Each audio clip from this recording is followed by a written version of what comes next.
Welcome to tonight's session. I'm really excited to be here tonight and to be joined by Yanely. And I don't want to do injustice in introducing you, Yanely. So I think it would be probably best if you do your own introduction and tell us a little bit about yourself, as well as the book that's coming out. It's tomorrow, right? It came out today. Today's launch Today. day. Oh, Yeah. I thought it was tomorrow.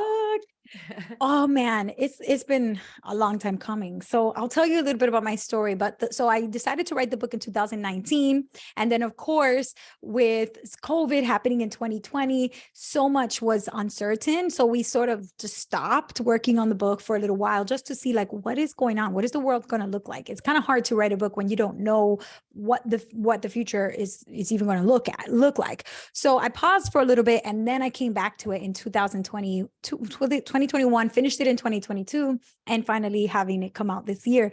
But I started my career as a classroom teacher. When I graduated college, I became a third grade and fourth grade teacher in New York City. And I love teaching third grade. I think that was my favorite job because the kids are just so excited to learn, and your job is so hard because you have to make it fun. Like if you have an audience of 8 years olds in front of you and you're boring them, they're going to let you know that they're bored. So you have to make it fun. And so for me, that was constantly my job, was thinking, how can I make this fun? How can I get more creative? How can I make this lesson come to life? How can I get them really curious to learn more about this? If something like fractions, for example, like, come on, who wants to spend a whole day learning about fractions? But I would make it like a whole game, and I would have them acting things out and just make it so fun. So I've always had a knack for teaching in a fun and creative way.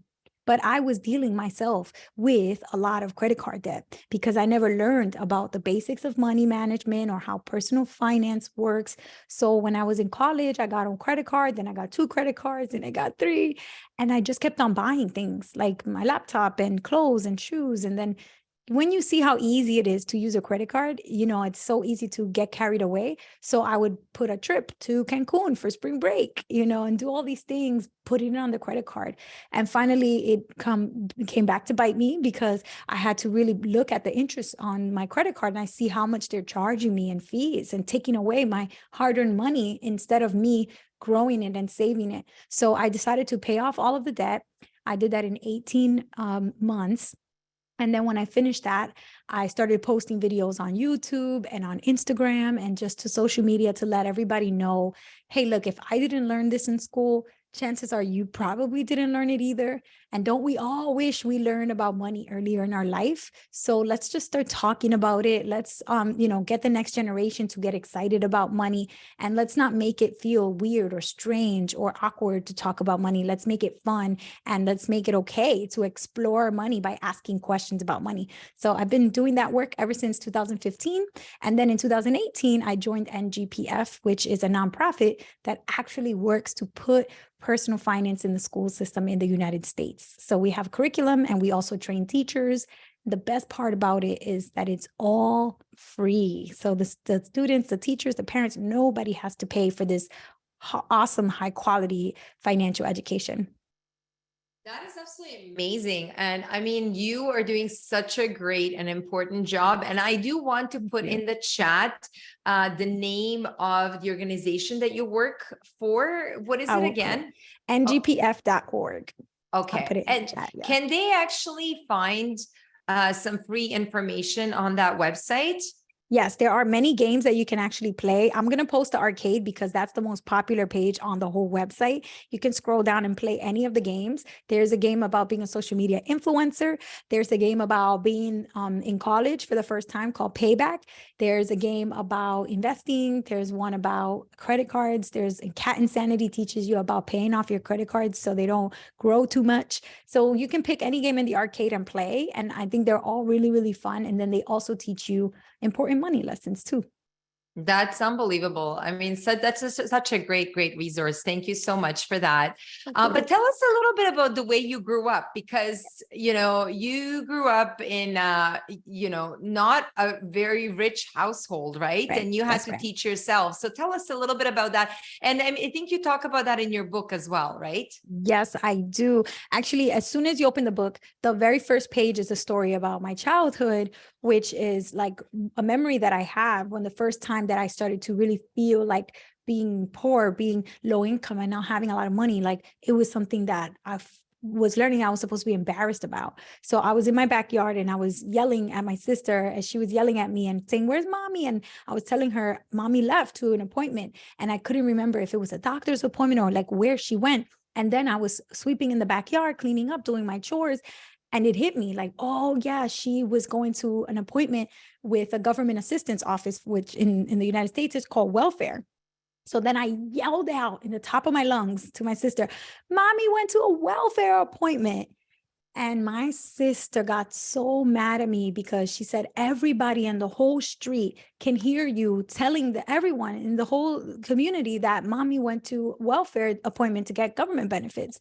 And I didn't realize, like, why is that such a bad thing? So what? If you need help, you need help. Like, I don't understand. But I was about 9 years old. And when I came back in the house, my sister went like this to my head, like she knocked my head, like, "Don't do that. Like, why did you do that? You're telling everyone our business."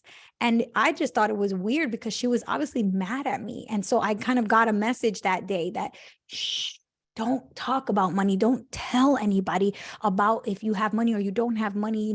This is private. Don't talk. Don't ask questions. Don't yell to everybody your business. The money stuff, you keep it private and you don't talk about it.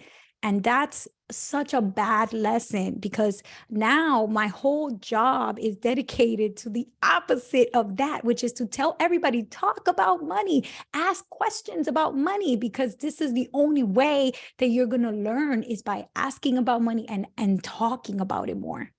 Absolutely. And it's so interesting because, we can only learn so much from the environment that we grow up in. And, we need to sometimes surpass that environment. So like, I know for myself, I also grew up, I was an immigrant and we were on welfare as well. And, there were some things that my parents could teach me, like saving money or being good Right. with managing money. Right. But there were some things that my parents could not teach me. Like they did not even own credit cards. They did not invest. So those are the things that I have been learning from other people. And if other people and me are not willing to discuss this and talk about it, then we can't learn. So I really believe that money should not be taboo. And I really believe that we need to teach kids that it's okay to talk about money. Sure, there are some things that we can keep private, but generally, like ideas when they come around money should be shared freely, especially like for me, I think the big revelation was understanding the benefits of passive income. I didn't even know passive income I didn't even know that was a existed. thing. I know, same. Yeah. So I think like it's important to acknowledge where we come from, but it's also important to acknowledge that, maybe there's some resistance or maybe certain mindsets that we need to overcome in order to move further ahead. Yes. So what do you think about money mindsets and those kind of things? Because originally I thought this was like this fluffy thing. It doesn't really exist. Yeah. But I think like now I actually see that we can pass this on unintentionally to our children unless we That's address true. it. I love that question. Actually, chapter 2 in the book is all about your money mindset. And I think people talk about it a lot, but the reality is we don't really talk about where it comes from. There's a lot of research in the science that proves the way that your brain works, the way that your neurology works in your brain. When you have a certain thought and it spreads very quickly, the more you have that same thought again and again and again, it's sort of like a highway. Like when you are learning how to drive a car, at first you get on the highway and it's scary. The cars are going fast. You don't really know, but the more you get on that highway, the more it becomes like nothing. Like you just know it, like you do it without thinking about it. You get on the highway, you go really fast, you go where you're going. And especially if it's a daily routine that you drive that same road or that same highway every day. And that's the same thing with your thought process. So maybe the first time you have a negative thought about money, like, oh, I'm just never going to be good with money. I'm never going to be able to make more money than this. And that first time you think it, it's like no big deal. But when you keep on thinking that same thought again and again and again, your wiring in your brain, the neural pathway is now becoming an expressway, a highway. It's faster for your brain synapses to connect. And those thoughts have an easier time traveling around your brain. So now your brain is always thinking these negative thoughts. And so you basically have a negative money mindset now, just because that first thought continued to happen and you didn't intervene. You didn't intercept it, cut it off and say, I'm going to interrupt this thought and I'm going to interject and put in a positive thought. I can get better at money. I do know how to read books, watch videos, listen to podcasts, play games so that I can learn, I can do these things to get better. Having those positive thoughts will immediately go in and cancel out those negative thoughts. So this is not like my opinion or something that, people just say. This is science, right? This is backed by brain science that has been done by a lot of different neuroscientists. And so in chapter 2, I call the chapter Get Your Mind Right, because I really think that before we can even talk about budgeting or learning about credit cards or investing or things like that, first, before you even do anything with money, you have to first get your mind right. And you have to be thinking the right positive thoughts about money and also examining inside of yourself. What role does money play in your life? What role do you want money to play in your life? Do you want to be the type of person who's always chasing money and that money is the only thing you care about, is the only thing you care about? Or do you want to be the type of person who uses money as a tool to improve your life in certain areas, but you know that there's many other things about life besides money that matters and brings you meaning in life? So for me, that was a big thing. I had to figure that out. And I do believe what you said, that a lot of people think, oh, money mindset stuff is not really real. But once I started to research and look into the science of it, and especially behavioral economics, which is the whole study of the psychology of money with your brain, that's when I realized this is the real deal. This is real stuff. This is not just some fluffy stuff. This is real. And we do have the power to change the way we think about money so that we're going to be better with money because of our money mindset. Yeah. And you know what? It's so interesting because that's like, I've been teaching kids about money for the last 11 years. I've been helping parents for the last 11 years. Amazing. But then it wasn't until like, I would say maybe 3-4 years ago that I realized the true importance of money mindset, because I started working with it on myself and I realized that, oh my goodness, like this is real. Like this is, I was struggling with some of my money mindsets because we all come from different environments, right? Like I came from the environment of scarcity, right? So, and it's really interesting because in your book, you talk about, okay, so fix your money mindset first before you can actually start even thinking about budgeting or anything else. So that's step number 1. And I do the same thing. Like when I actually teach my parent workshops, I always tell them, I'm like, before you even start teaching your kids about money, you got to figure out, okay, what is your money mindset? Because you may not necessarily want to pass on some things subconsciously to your kids, like through your actions or whatever, right? That's right. So can you just quickly give like short advice? Like what can, people who are watching this, like, let's say they are going through their day and they're catch themselves thinking negative, like, I will never make more money than, I'll never make 6-figure income, or I can't control my spending. You know what? My parents never controlled it. I can't control. Like, what can somebody do when they actually catch themselves saying something like that? Okay, here's what I would do. And this is what I always try to do myself. So I want to practice what I preach here when I say this. Take the statement as soon as you notice it, that it's a negative thought about money. The moment you notice it, say it again in the form of a question. So now you're going to ask yourself, how am I going to do this? What do I need to do to reach this? You're going to ask the question instead of saying, no, you can't do it. You're going to figure out how to solve for the missing part that will help you get there. So for example, I wake up in the morning, I go outside and I see a girl with a really nice purse and I go, oh, I'm never going to be able to afford a purse like that. And I catch myself thinking that. I stop and I go, what would I need to do in order to be able to afford a purse like that? What would I need to do? Would I have to babysit extra hours on Thursday night, Friday night, and Saturday night? If I pick up 3 extra babysitting shifts for this week and next week, then I could buy the purse with the extra money from my extra hours in 2 weeks. Okay, let me make a plan. I'm going to pick up extra hours 2 weeks from now. Can I get that purse? Because the problem is that we just want instant gratification. We want to get the purse now. We see she has it. I want it now. But instead, if we ask ourselves, what can we do from now to where we reach our goals in that time in order to get there? You know, I'm never going to be able to buy that house. What will need to change about my lifestyle right now so that one day I can buy that house, right? If I am spending money every day without thinking about what I'm buying, I'm going to have to change my habits about money now so I can find extra money every day, every week, every month, put it into a savings account for my house goal. And then one day I'll have enough to buy a down payment, to put a down payment for the house that I want. But if I keep doing everything the same that I'm doing now, nothing changes. Well, then, no, you're not going to be able to do these things. So ask yourself the question, reframe that negative statement into a question about what's missing. What do you need to do? What can you change in order to get that? And then if you see the answer, you're willing to do it.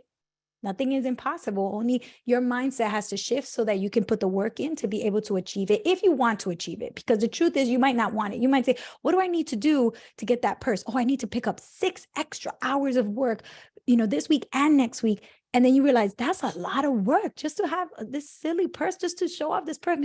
That's a lot. Maybe it's not worth it to have that purse. If I have to put all this work to make this extra money, what else could I do with that extra money? I could take my kids to the water park. I can take my mom shopping for Mother's Day. I can, put that money in a 529 plan for college savings for my little nephews or nieces.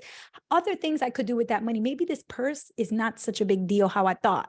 So asking yourself the questions is how you can change your mindset. Right. And I think asking those questions also help us understand ourselves better and how we view money. Like, Yeah. what is money? Well, money is just a tool. So it's tool to help me achieve what? Like, is it a tool to help me achieve, like, want to get this beautiful purse?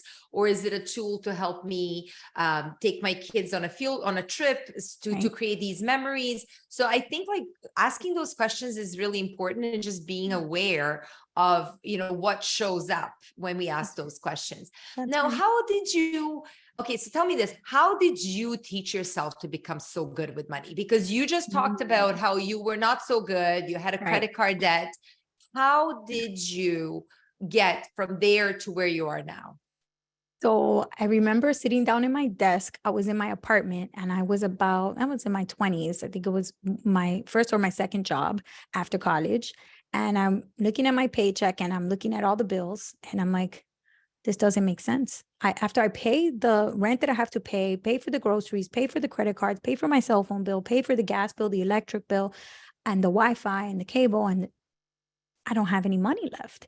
And it just didn't make sense, because after seeing my parents struggle so much, the whole point of me going to college, even getting a master's degree, was so that I wouldn't have to be scratching 2 pennies together, trying to figure out how am I going to pay for this stuff. It wasn't supposed to happen to me like that. So I was just confused. And so I pulled up the credit card statement and I started just looking at all the things on there. And I noticed the interest fees were so high, and that it didn't make sense. So because I never learned about how credit cards work or how interest gets charged when you borrow money, I never knew what was going on. So I started crying. I was upset. And I was like, this is giving me a headache. I'm just going to leave this here and I will figure it out another day. And then that same week, I went to, I think, the pharmacy in New York. It's Duane Reade, but there's a lot of Walgreens, CVS, this kind of store. I walked inside and I was about to buy like candles, lotions, maybe some candy bars. Always I would buy stuff that I did not need because I had bad money habits. So I'm picking up all of these random things, about to go pay for it. And I look over next to me, there's a magazine rack, and they have all these books and these magazines, coloring books and all these things. And one of the books on that shelf was Women and Money by Susie Orman. Now I'm like thinking to myself, I'm a woman and I'm just crying yesterday about money. Maybe I need to buy this Women and Money book. Maybe this book is like a sign. It's for me to read it, So I picked up the book I went home and I just read it. And I think I paid $9 for that book. And I always tell people that $9 was the best $9 I've ever spent, because it opened my eyes so wide to topics I never learned about: banking, budgeting, how credit cards work, how you can borrow money responsibly. And I, wasn't doing that, about investing to actually create generational wealth. So all of these ideas, my brain was like going like crazy, like, wow, I'm learning so much. And I think actually that in my mind that day, I had this feeling that I want to do what Susie Orman's book did for me. I really, one day I want my book to be able to do that for another young woman out there, another young man out there, another youth or teen or woman who's going through a tough time and realizing it's just some action steps that you have to commit to taking to change certain things about the way that you're living your life and about the way that you're using your money. And if you do these things within some amount of time, and it's different for everyone. It might be a short time for you, maybe a long time for you. It depends on your situation. But when a certain period of time passes, you're actually going to start to see the fruits of all of your labor. The hard work you've been putting in is going to actually pay off. So I was hoping, one day I'll write a book that is inspiring the way Susie Orman inspired me to pay off my credit card debt and start budgeting and saving. And, so it's an honor for me to say I actually have a book now, because I spent so many years learning through reading books and watching videos on YouTube and listening to podcasts. And that's how I learned to change my own money mindset about money. That's incredible. And, I find it really interesting because, sometimes I read a lot about like self-care. And one of the ways of doing self-care is actually educating ourselves so we can become a better version of ourselves. So spending that $9 on that book was a great self-care practice that you did for yourself. Yes. And anybody who buys your book, I believe, is also a great gesture of self-care if they want to learn how to tackle their money, let's say maybe some bad money habits, or learn some new money habits, become a better version of themselves, not only for themselves, but also for their children, for their families, right? I love that. And so those skills and the knowledge that we learn, nobody can take that away. That stays with us forever. That's right. And as you said too, like in addition, I mean, there are a lot of great podcasts, there are a lot of great YouTube videos that people can take and they can learn. Free. There's so much, it's free out there. That's the other thing, like nowadays, I feel that you go online and you see all these people trying to sell things like, oh, you want to get fit? You can hire me to be your personal trainer. Oh, you want to have nice hair and makeup for your birthday party? Hire me. I'll come do your hair and your makeup, and that's fine. We are able to make money by offering our services and charging for those services. And that's fine. But one of the things about self-help is that when you do it for yourself, and you have to figure out how to do it yourself, that's something that no one can ever take away from you. And now you will have that skill for the rest of your life. So you'll be able to not only have it for yourself, but also teach it to others. And I know a lot of people, when they pick up personal finance books, even, mine included, because mine is about money, they're going to say, oh, it's a self-help book. But even in the last page of my book, I said, most self-help books focus on what you can do for you. And there's nothing wrong with that. But I want you to consider this book to be a help others book. Once you know that you have the knowledge and the tools to improve your own life, you got to spread the word and you got to spread the wealth. So don't keep it all for yourself, but use this as a self-help book, but then also to help others as well. I love that. That's actually really important part. So it's not just like about keeping it for us. It's kind of like pay it forward, pass it on, right? Exactly. And speaking of that, I mean, I think that's a great segue into my next question for you, considering that, you still work as a teacher, essentially, like you are. And by the way, some of you have joined us later in the chat. Yanely has shared the website for the organization that she works for, and your children can go onto that website.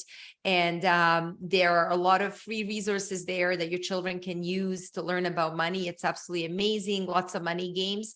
I'm sure your children will love it. And she also shared the link to Amazon where you can buy her book, which just came out today. But I actually, Yanely, have a question for you. So what do you think is the best way to engage kids to learn about money? I think it has to be in an organic way. So organic meaning that that's normally what you would be doing anyway in your life, is you're not going out of your way to plan a whole lesson or to plan an activity that isn't normal life for you. So find out all of the different parts of your normal life where there's a connection to money in some way. Maybe you're not thinking of it that way. Maybe you're not paying attention to the connection to money that exists. But if you can pause and take a moment to reflect and really think carefully about all the things that you do throughout your day, throughout the week, or throughout the month that have a direct connection to money, and invite your children to participate with you. So this way, you're not just telling them, this is what you do with money. You're actually modeling, this is how we deal with money. These are the values that we have, and these are the choices that we have to make with money. So a quick example, like I had my nieces and nephews here visiting me a couple of months ago, and in early April, they came around Easter break.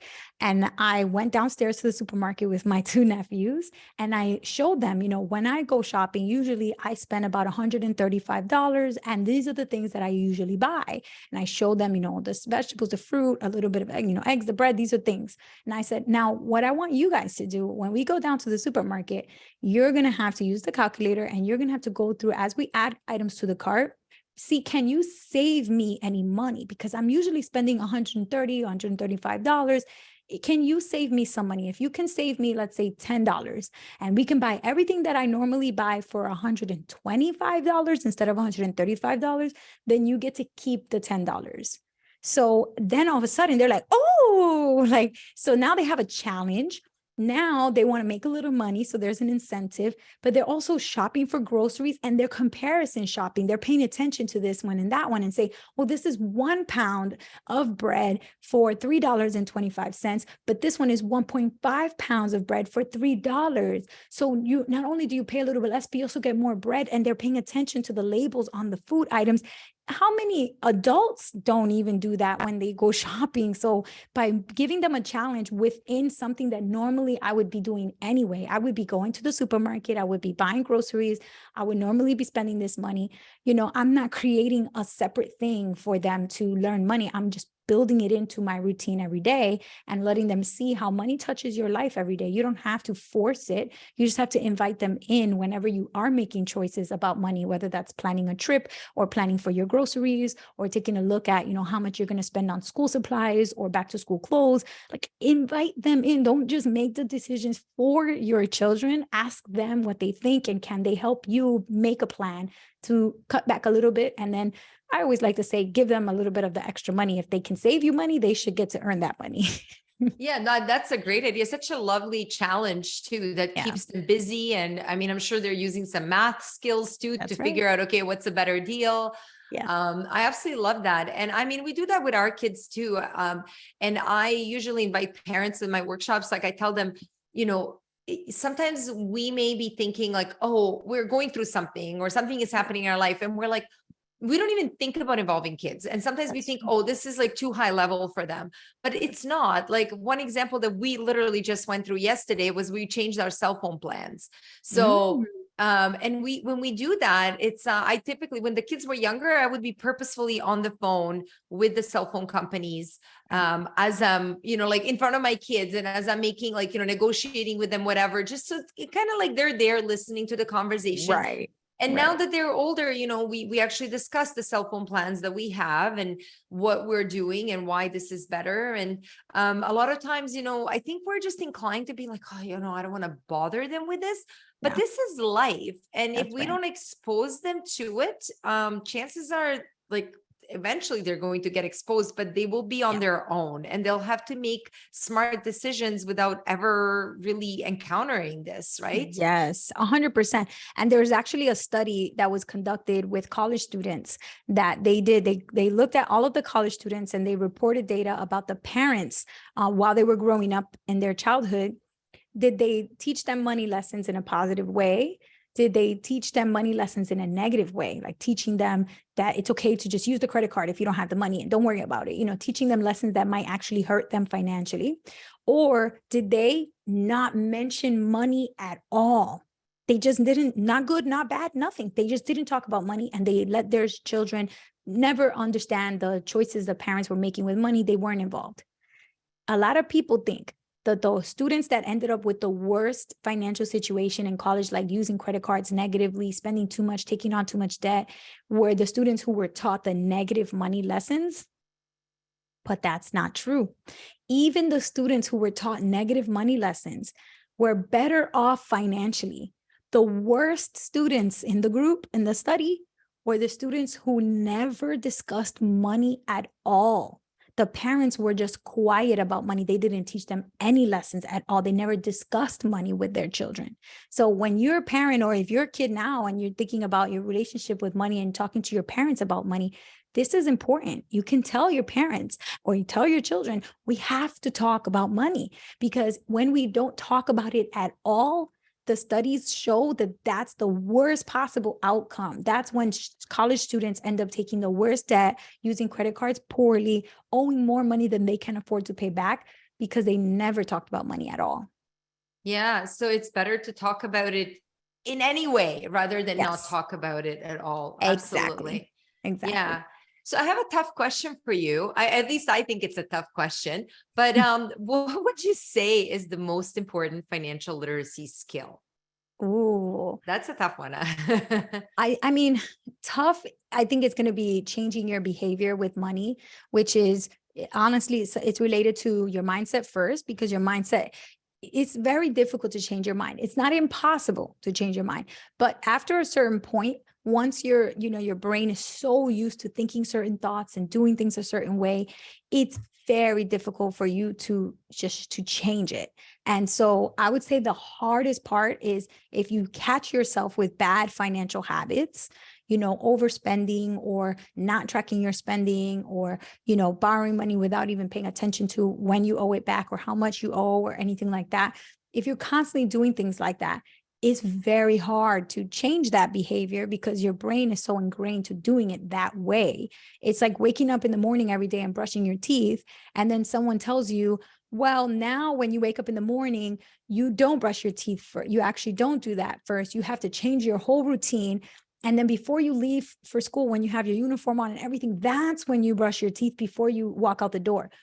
It would be maybe the first day will be easy because it'd be like different and fun, but after a while, your brain snaps right back into doing things the way you're so used to doing it. So changing the way you do things is so hard.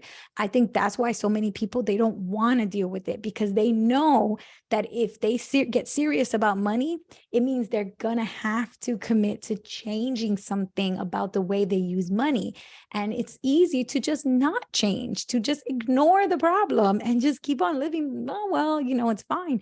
Yes, that's easier, but that's going to only be worse and worse and worse in the long run. So I do think the hardest part and the most important lesson about money is getting the money mindset right and having the right financial habits, so that later on in your life, you're already used to being a saver and spending, controlled spending, and responsible borrowing. Like all these lessons, you kind of already have the mindset to understand why those things are important, and you're not having to fight against your own habits with money, because it's just really hard to do that and to change your ways.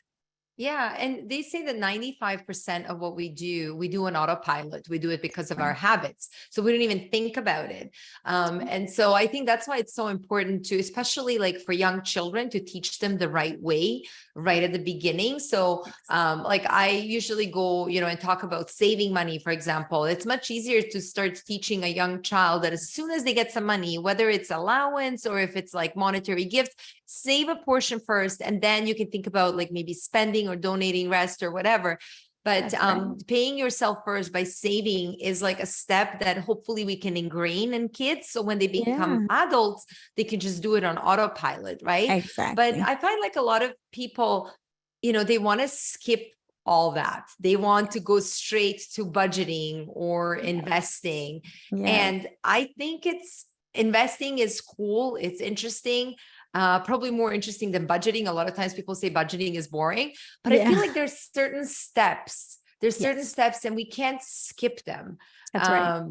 And so, I feel like mindset comes first, and then I think that budgeting definitely comes before investing. Oh, yes, absolutely. And some people skip those steps and then it hurts them later because, if you start investing money and then later on you have an emergency and you didn't plan into your budget to have something for your emergency savings, well, then now you have to take the money out from the investments. And if you take out money from investments in less than a year, you're going to be paying much higher taxes than if you were to hold those investments for long term, which is more than 1 year. So if you interrupt your investing because you didn't have a plan and a budget to help you prepare for that and money to stay invested, then you're going to lose out on the benefits of investing in the first place, which is lower taxes on your profits versus working for money. But when you don't understand a lot of these lessons, you just jump right ahead to the fun stuff. Like, I want to buy stocks, I want to invest. And then all of a sudden you miss out on the whole lesson of why investing is a wealth generator, because it has more benefits for taxes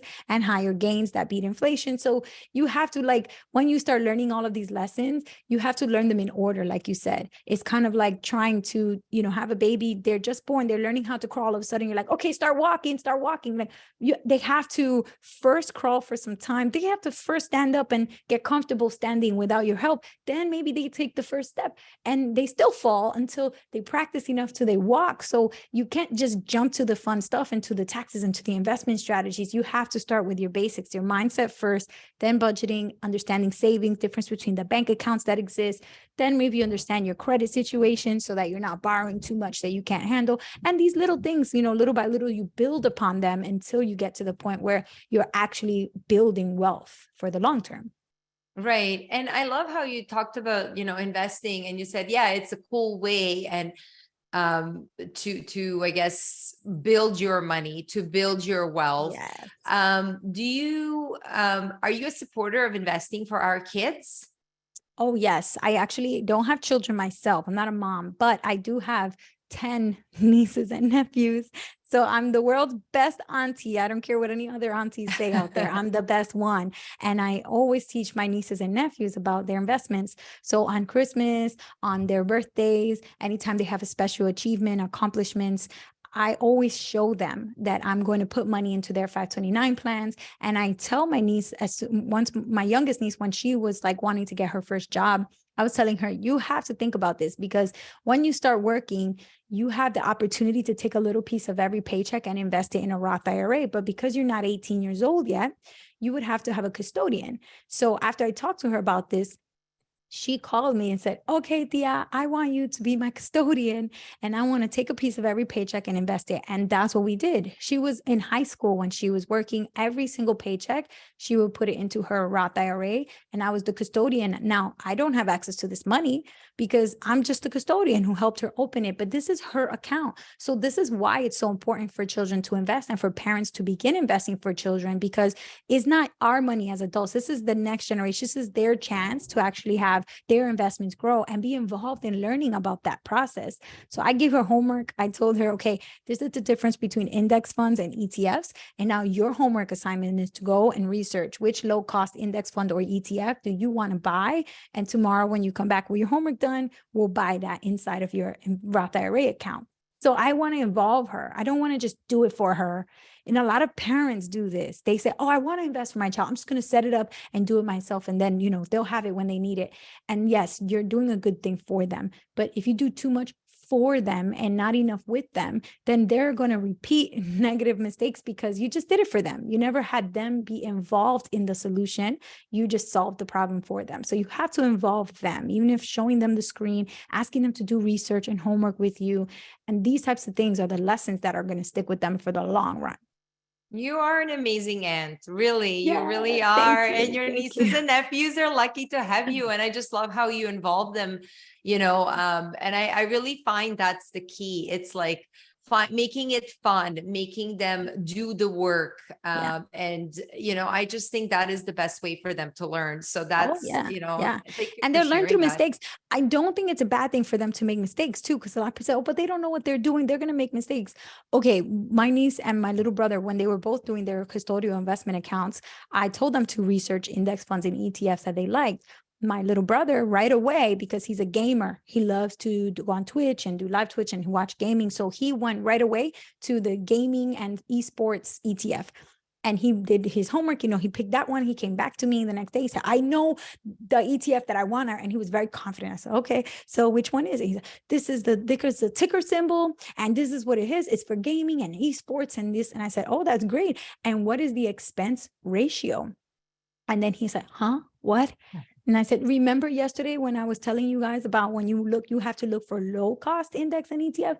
You forgot about the low cost part. You just found an ETF that sounds cool to you, but let's look at how much it costs. And that's called expense ratio. So then he had to type into the computer, what is the expense ratio for this esports and gaming ETF? And it was above 1%. So I told him, no way, Jose, you are not going to pay above 1% for expense, or close to 1%, if not one. It was like 0.97 or something. I'm like, you're not going to pay almost 1%. And he didn't understand why that was so high. And then I had to show him the other ones and compare them. He could see, oh, wow, there's one that's like same type of ETF with games in it, or gaming companies in it, for 0.01 or 0.09 instead of 0.9, which is 10 times more money. So like I had to explain these things to him, because I don't think if I didn't get anybody to teach me, he's not going to have someone teach him. So if I have to force myself to sit and explain the concept to him, and now he understands when he's looking at these funds, like which one does it cost a lot of money? And now, even if he doesn't remember the term, the vocabulary words, expense ratio, it doesn't matter, because when he goes to invest in his adult life and he's sitting in front of someone that's trying to get him to invest, he's going to ask them, is this a low cost? What's the cost? So now he knows the right questions to ask. And that is the most important lesson that you can teach, is to ask the right questions when it comes to money. Oh, absolutely. And those fees can be so expensive. Like Yes. like before we started investing for ourselves. And it's so funny. People always say, oh, you're a CPA, this comes naturally to you. I'm like, no. I had to teach myself, because I was taught how to be an employee, how to be an auditor and a tax accountant. Like nobody taught me how to invest. So it was really, I had to teach myself. And, to your point, when you said you had to teach him, because how else is he going to learn this? I always say this, like, we have to teach our children, because sadly, they're still not teaching this in school. Hopefully with time, this will be taught in school, but for now, this is not being taught in school. So if we want our kids to become investors, to grow their wealth, we have to teach them. And if we don't know what we're doing, we have to learn it ourselves. Then we have to teach them, right? 100%. Yeah. I mean, it's getting better, but it definitely takes time. Maya, what state are you in right now? Oh, I'm in Canada. I'm in Toronto. Oh, you're in Toronto. Yeah, I thought I'm in Toronto. for some reason, I thought you were in Connecticut. So in the US, there's little by little, it's growing. But even still, for example, here in the US, there's 50 states, right? Only 21 of them teach it. So it's less than half, which means that most students that are going to high school, which is, millions and millions of students, they're not going to learn about money in school. So if they're not going to learn it, like you said, we have to be the ones to say, okay, we are responsible for showing them the right way. Because if not, let's say you grow your wealth, and as a parent, as a worker, you start a business or you invest, and when you retire, you have millions and you leave them with a really nice account, generational wealth. That's the whole point of your hard work. So you can pass down wealth to them. They have a little bit more opportunity than you. Maybe they can buy real estate, or they can invest their business. But if you never taught them any of these things about money, you're going to leave them with a fat account with a lot of money and no knowledge of the right way to really be strategic with that money. So yes, you can do these things for your children, but you all really have to also do it with them and teaching them those lessons, so that when you do leave behind money and the wealth that you're working so hard to build, they're not going to mismanage it. They're going to do the right thing with it. And because it's what they want to do, because they've been taught the right way. Absolutely. And like I actually did some research a long time ago. John Rockefeller, he actually, Rockefellers were one of the wealthiest families. Yes. And they actually, they're still pretty wealthy. Typically, yes. I think by the third generation, there's some research out there that by the third generation, all the wealth is usually gone. But they had this thing where I think I read about it, like a lot of these Rockefeller kids, they have to go through a certain course, they have to do certain things. And yes. I think back in 1930s, there's actually a copy of this. It's an agreement between John Rockefeller III and his son. about how Wow. the son was going to spend his money, and that there's a copy of it online on That's Smithsonian great. Magazine. That's Yeah. so great. That's So so I great. was, obviously I'm like, if these people who were so wealthy taught their kids about money, we definitely need to be doing that too. That is such a good point. If they're worried about their kids losing all the even we don't even have a percentage of that, a half or anywhere close to that. We really need to protect the bit that we have, right? So that's the mindset, the right mindset that I would say is to making sure you put something structures in place and teach them the lessons. Because sure, you could just give them the money and say, I want you to have everything, baby. I want you to have everything that I didn't have. I want you to open a business if you want, or buy real estate, whatever you want to do. But it's very easy to just be loose with the money and make bad mistakes with the money because you didn't have to earn the money. You didn't have to work hard for the money. It was just given to you. So it's like, well, okay, well, money just came to me. So it's very different relationship with the money when you receive it as a gift versus when you work and you have to build that wealth yourself. So we have to make sure we are there along the way to make sure that they don't feel like, oh, well, this is just easy money to get because they just left it for me. We have to make sure they don't have that mindset with the money. Absolutely, I agree.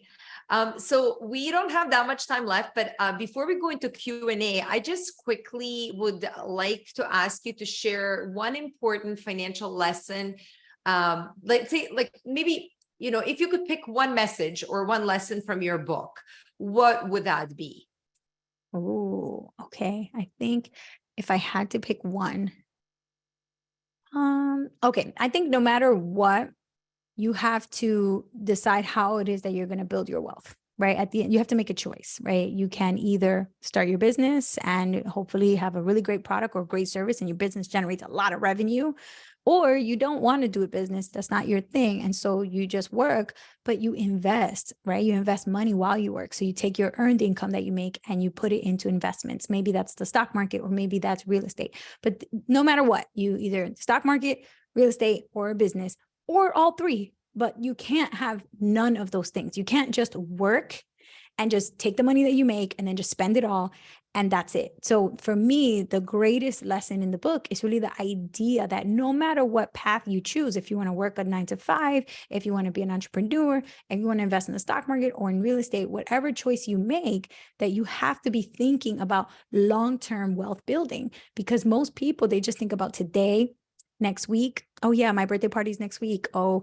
yeah, next month we're going on vacation. And that's it. That's the farthest out we usually think or plan for. Maybe we might think a year ahead, like, oh, next year I'm going to be in 11th grade, not 10th grade. Next year I'm going to, we might think like that. But our brains don't really think about 10 years away. What about 20 years away? It's just so hard for our brain because we're just trying to focus on today and tomorrow and the things that I have on my to-do list. I can't, my brain doesn't have the ability, the capacity to very clearly picture my life in 10 years. It's so far away. It's just so difficult of a task. So that makes it even more important because you're not going to think about it. You have to force yourself to make the time to think, what do I want my life to look like in 10 years, in 20 years? And what will I have to do now in order to be able to have that life that I want in that time? And so the last chapter of the book is called Investing, Set It and Forget It, which goes to say, don't make it an obsession. Just live your life, but always have a piece of every money, every dollar that you make, always have a piece working, whether it's going in a business, in a real estate, in the stock market, but you always want to have a little piece of everything you make investing for you. Set it and forget it. Live your life. Money is great, but at the end of the day, human connection is so much better. My parents never had a lot of money, but they are some of the happiest people I've ever met. They're so humble. They're so happy. They always have a smile on their faces. And no, they never flew in a private jet. And no, they never ate caviar or been inside of a mansion, but they have the biggest hearts and they're so happy and they love life. And I always see that as money can improve certain things for you, but the inside of who you are, money can do very little for that. So don't lose sight of the fact that there's so many beautiful things about life. Money is just one little piece of it. So force yourself to think about the long term so that you don't forget about that as you're enjoying today and tomorrow and next week. Yeah, I love that. And, actually just quickly going back to that point that you said, planning ahead, because, a lot of people online, especially on social media, they make entrepreneurship sound really exciting. Yes. And I remember when I was doing a lunchtime workshop with some grade 8 students, and I was explaining to them the cash flow quadrant, and I was explaining about, exchanging your time for money. And Yes. I talked about how some of them could be entrepreneurs. And I remember there was this one kid, and he was so young, 14 years of age, but he said to me, Miss Maya, I don't want to be an entrepreneur. He's like, Wow. I don't want to do any of that. He's like, I'm happy being an employee. And I said, okay, that's fine, but if you don't want to do that, then at least you have to think about investing your money. So That's there's right. nothing wrong about being an employee. It's just that being an employee and just kind of doing the same thing day in and day out without really thinking Yep. what that earned money is going to do for you. If you're just spending that money, you're not getting further ahead.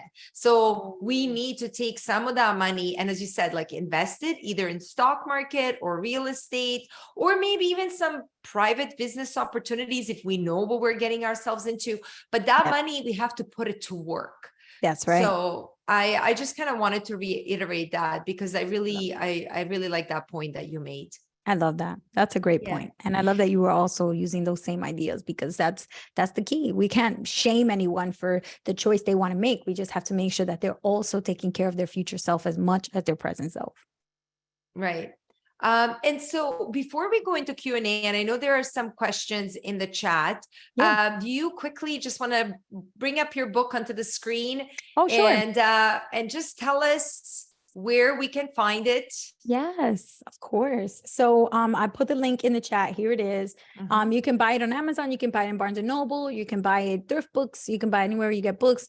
And I just ask, if you buy it and you really like it, give a review, because a publisher told me the number one most important piece of the book's success in the first 6 weeks and beyond is the reviews that it gets in the first 30 days of the book being out. So today is the first day, number one, book day one. So if you get it and it comes in the next couple of days and you read it and you like it, please leave a review, because that is like the number one most helpful thing. And I structured the book into 2 parts. So the first part is all about the knowledge that I wish I had earlier in my life. So the shame around money and acknowledging that, getting your mind right. So money mindset, banking and how banking works, and then credit. So understanding the ways that you're able to borrow money responsibly. And then the last part of the book is about what you actually have to do to take action to make change. So the first thing is putting together a debt repayment plan. If you owe anyone money and you need to get out of that debt, how do you make a plan that you're not going to quit? You're going to actually stick with it. And then budgeting is the next one. So making sure you actually, now that you know how much you have to pay and you have to pay that off, you have to come into your budget and find the money. If you don't have it, then there's a question in the chat that kind of addresses to this. If it's not there, you don't say, oh, I don't have the money, I'm never going to pay the debt. You're going to stop that thought and you're going to say, what do I have to do to come up with the money so that I can get out of this debt within the next, this many months or this many years, that my goal to get out of debt in this time? What will I have to do in order for that to happen? And then the last chapter, as I mentioned, investing, set it and forget it. Because I think investing in social media, they make it look all hot, on TikTok, like, oh, crypto, stocks, you can buy this, you can make so much money. But if it sounds too good to be true, it probably is too good to be true. Investing is very boring. You just keep doing the same thing every paycheck for decades. And then one day, wow, you have millions and you just didn't even realize it because it was growing with the stock market in the background of your life and you weren't really paying attention. That's successful investing. It's not supposed to be fun. It's not supposed to be like, oh yeah, I'm making money. And the way they make it seem like it's not that. And if that is what you're doing, chances are you're going to lose more money than you make, because most people who actively do those things are losing money. So it's very important, I think, for us to make sure young people know that, because the temptation of the gamification of investing today with all these apps, the temptation is higher than ever before for it to be like a game, like, oh, but I'm going to pick the right stocks. I'm going to win. I'm going to do. It's not, it doesn't make sense. Like if you look at all the research and all the data, it says That's not how you become wealthy. So I wanted to make sure to end with that, the most important point. And then at the very end, of course, I read to you the line already about how the book is not for self-help only. It's to help yourself and then help others. And we have to talk about money, spread the word, donate the book to the local library, buy a couple, 10, 20 books and give them to the local public school. These are the types of ways that we're going to make sure the message gets into the community and not just in my brain, and then I keep it for myself. And so hopefully the book inspires people to spread the word about financial literacy far and wide. That's amazing. I love that. And that's what this is all about. This is why you do what you do. This is why I do what I do. We're just trying to spread the message, get as many people as educated as possible. Yeah. So that's fantastic. I just thought that we can go into a Q&A period right now. Would that be okay with you? Yeah, definitely. Okay. So there is a question in the chat. And by the way, if you would like to ask Yanely or me a question, feel free to raise your hand. If you actually scroll to the bottom of the screen, and if you go under reactions, you click on that button, there is a feature where you can raise your hand. Or if you're more comfortable, feel free to type your question in the chat. Yeah. There is a question from Will, and he says, how do you explain pay yourself first when your family barely has enough to cover basic needs? I love this question because this is a reality for so many people all around the world. I was going to say so many Americans, but that's because I live in the US and we always think that this country is the whole world. It's not even close. So all over the world, people are struggling with this. So I would say that similar to the changing of your mindset, when you say like, oh, I'm never going to be able to afford that. And you catch yourself thinking that and say, what do I need to do in order for me to be able to afford that? If I want to afford it, what do I have to do? Same thing, because you're paying yourself first, you're not paying someone else first. You're paying yourself, your future self first. So you're taking care of you and saying, I'm going to take 10% of my money, put it into a savings account and forget it exists. The other 90% of my money, I'm going to look at it and say, okay, this is the money that I have to pay for everything, all of my basic needs. Now, if that's not enough, you have to ask yourself, what do I need to do in order to cover my basic needs this month? Ignoring that the 10% of the money was already saved. That's the trick. The trick is your brain, it knows that you put 10% in the savings account. So there's a little voice like whisper in the back of your head, like, don't worry about it. You work hard, take a nap, go to sleep, and just take the money that you put in a savings account and you can use that to pay the bills so that you don't have to be stressing out working so hard. But if you listen to that little voice, you're always going to stay working so hard again and again and again because you never took care of your future self at any point. So if you say, okay, I'm not going to listen to that little voice, I'm going to leave that 10% in the savings and I'm going to figure out another way. So pick up extra hours, start a side hustle, be virtual assistant work, work for and do something else that's going to generate some extra money. For me, when I was teaching, I was babysitting, tutoring, doing online work. I was sewing things and selling them on Etsy. I was making YouTube videos. Doing a lot. So ghostwriting, helping people write resumes. I was threading eyebrows. I was charging, anything that I can do to charge money, I was doing that to come up with some extra money until I was able to get out of debt. So if you ask yourself, what do I have to do in order to make my bills, ignoring the money that's over there on the side? That money that's over there on the side is going to grow. It's going to grow. And within a few years, you're going to get to the point where you're going to look in the account and say, wow, like, okay, I didn't realize that this little 10% each year, each paycheck every year over the past few years, I've been coming up with extra money, working extra hard. And now I can stop working so extra hard and actually use the money that I put aside to enjoy it. Now I get to rest. But what happens if you never force yourself to put the money aside is you can't rest. Because when you check the account, there's nothing there. You kept taking it out to pay the bills right now, basic needs today, instead of saying that money is there for the future for me to be able to rest. Now I have to work extra hard. That's the hard part, because so many people that don't have enough for their basic needs, they are already working so hard, like working 2 jobs and working a lot, right? So now getting creative about how can I make money that doesn't require me to go in and clock in and be there for an hour and make, this much money per hour. What other things can I do? Can I create digital worksheets and sell them online? Can I, make something one time, like a video course, and put it on YouTube or put it on Udemy? Or can I, what are the creative ways that I can use my time a little now that will always be able to make money while I'm sleeping later? Because that passive income is what's going to give you that ability to use your time in other ways besides always having to work for it.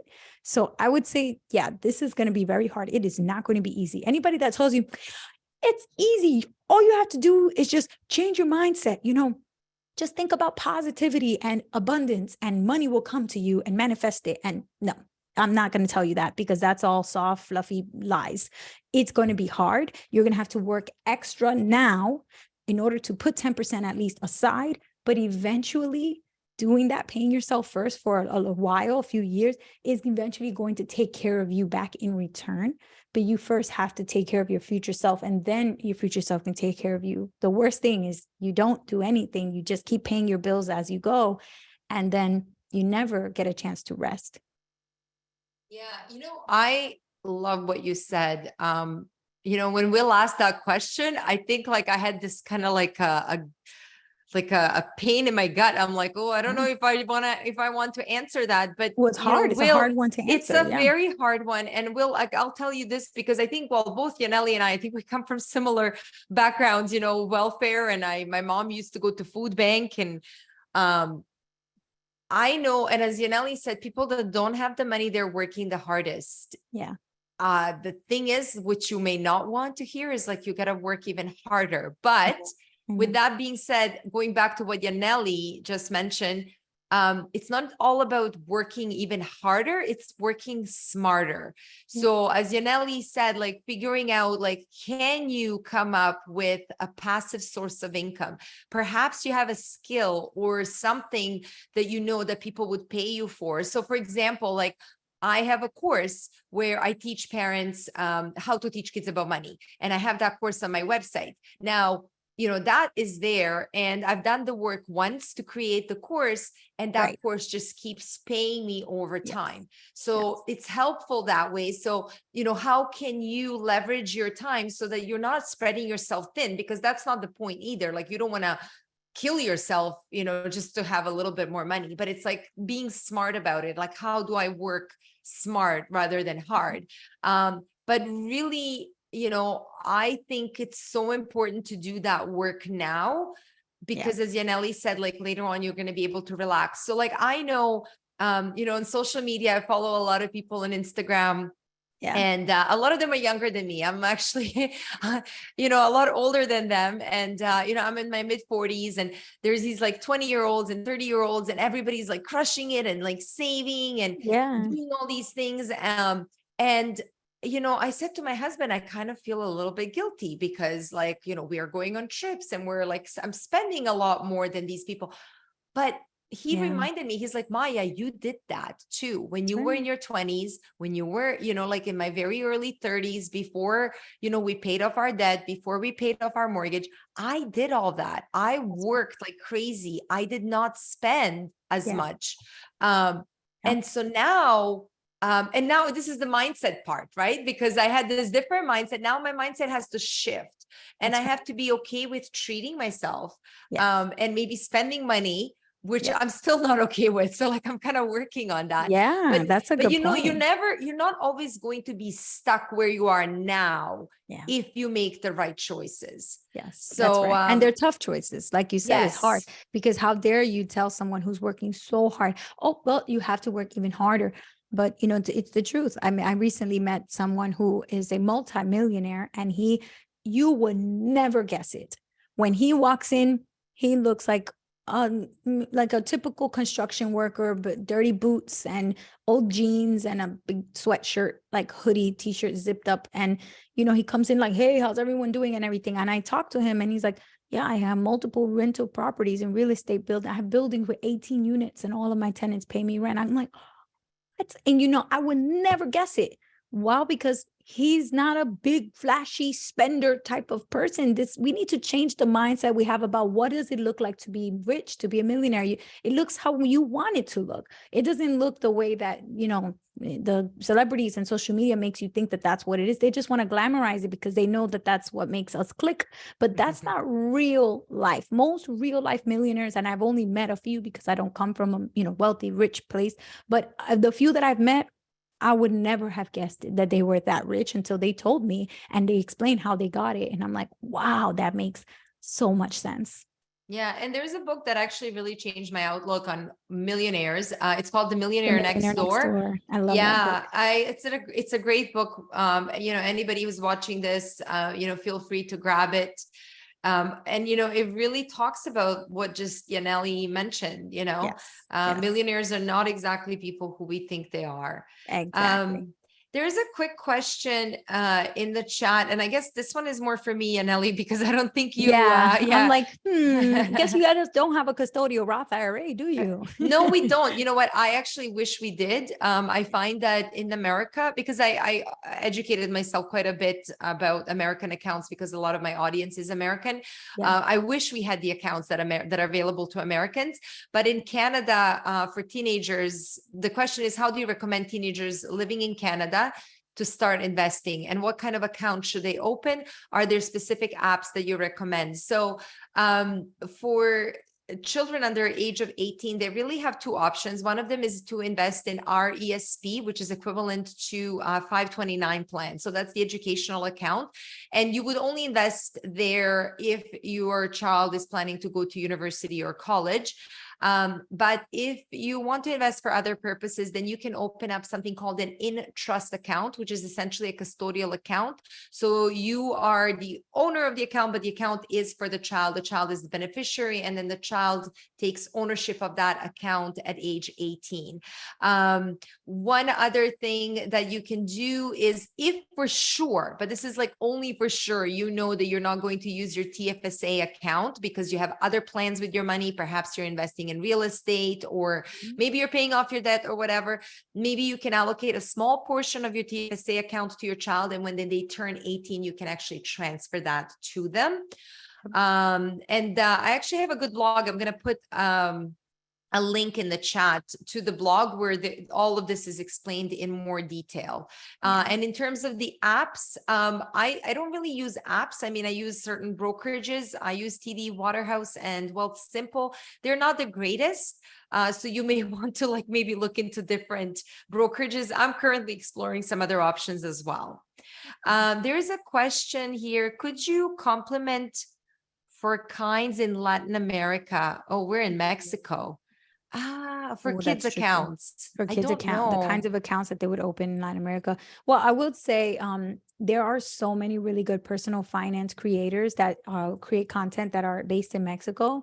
So if you are on YouTube and you go in and type in finanzas personales, which means personal finance, but in Spanish, you see so many creators that are based in Mexico and different countries around Latin America that explain not only the connections and the similarities, but they explain it in Spanish. Now, I actually use some of these videos to share with my parents because I'm like, listen, sometimes I try to explain it and I don't know the financial lingo, the financial word for this in Spanish. So it's very there's a lot of technical words in that are financial terms. So when you look on YouTube, you're going to see a lot of financial creators that speak in Spanish, fluently Spanish, and post the videos about how this looks in other countries, especially, because Latin America is so wide and there's so many different countries with different rules. So I would definitely say to go on YouTube, look up Finanzas Personales. There's a few really good ones that have millions and millions of subscribers, are the ones that everyone watches. And then, there you can look it up, because I know for sure the US system, but that's pretty much where my knowledge of investment accounts ends, is US based. Yeah, that's great. Thank you, Yanely. Are there any other questions? Feel free to raise your hand, or, you can type in the chat. And if not, you can also find Yanely on Instagram. Yanely, do you want to type in the chat your Instagram handle? Sure. It's Miss B Helpful, right? That's right. On all social media. So Instagram, YouTube, on Facebook, on Twitter. If you want to follow me on LinkedIn, anywhere, if you type in Miss Be Hopeful, that will lead you to my content. Yeah.